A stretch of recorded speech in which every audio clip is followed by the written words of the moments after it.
பண்ணும்போது நான் அவன் நடிக்கிறான் அப்படின்னு நான் கத்துனேன். அந்த மாதிரி சொல்லியிருக்க வேண்டாம். என்னுடைய கேப்டன்சில நான் கோவப்பட்டது. ஒரு பதவி ஒரு அதிகாரம் வரும்போது அப்ப நான் யார் தெரியுமா அப்படின்னு. ஹலோ எல்லாருக்கும் வணக்கம் and welcome back to our channel. இப்போ பிக் பாஸ் வீட்டுக்குள்ள பாத்தீங்கன்னா 3வது ப்ரோமோ சற்று முன் தான் வெளியிடப்பட்டிருக்கு. இந்த 3வது ப்ரோமோ படி பாத்தீங்கன்னா இப்போ இந்த போகியில வந்துட்டு உங்ககிட்ட இந்த பிக் பாஸ் வீட்டுக்குள்ள ஒரு ஞாபகத்தை எரிச்சிடணும்னு சொன்னா எதை சொல்லுவீங்க அப்படின்ற மாதிரி கேட்க ஒவ்வொருத்தரும் ஒவ்வொரு விஷயத்த சொல்றாங்க.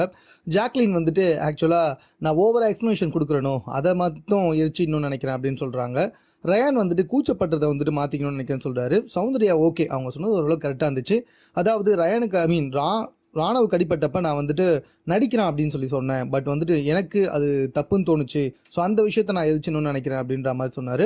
தென் வந்துட்டு பார்த்தீங்கன்னா முத்து எழுந்து சொன்னதுனா என் கேப்டன்சியில் நான் கோவப்பட்டேன். ஸோ அந்த விஷயத்தை நான் எரிக்கணும்னு சொல்கிறப்ப சம்மந்தமே இல்லை. இதுக்காக விஜய் சேதுபதி சார் வந்துட்டு இல்லைங்க, நான் வந்துட்டு ஒரு கேப்டன். ஸோ நான் வந்துட்டு ஒரு விஷயம் ஒரு பொறுப்புன்னு வரும்பொழுது ஒரு பதவின்னு வரும்போது நான் யார் தெரியுமா, நான் இப்படி தான் இருக்கேன் அப்படின்ற அந்த தலக்கணத்தை தானே இருக்கணும்னு நினைக்கணும் அப்படின்ற மாதிரி வந்துட்டு விஜய் சேதுபதி சொல்கிறாரு.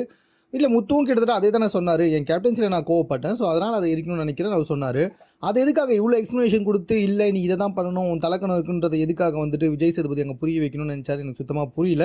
பட் இதுதான் ப்ரோமோ. விஜய் சேதுபதி என்ன நினைச்சாருன்னு எனக்கு தெரியல.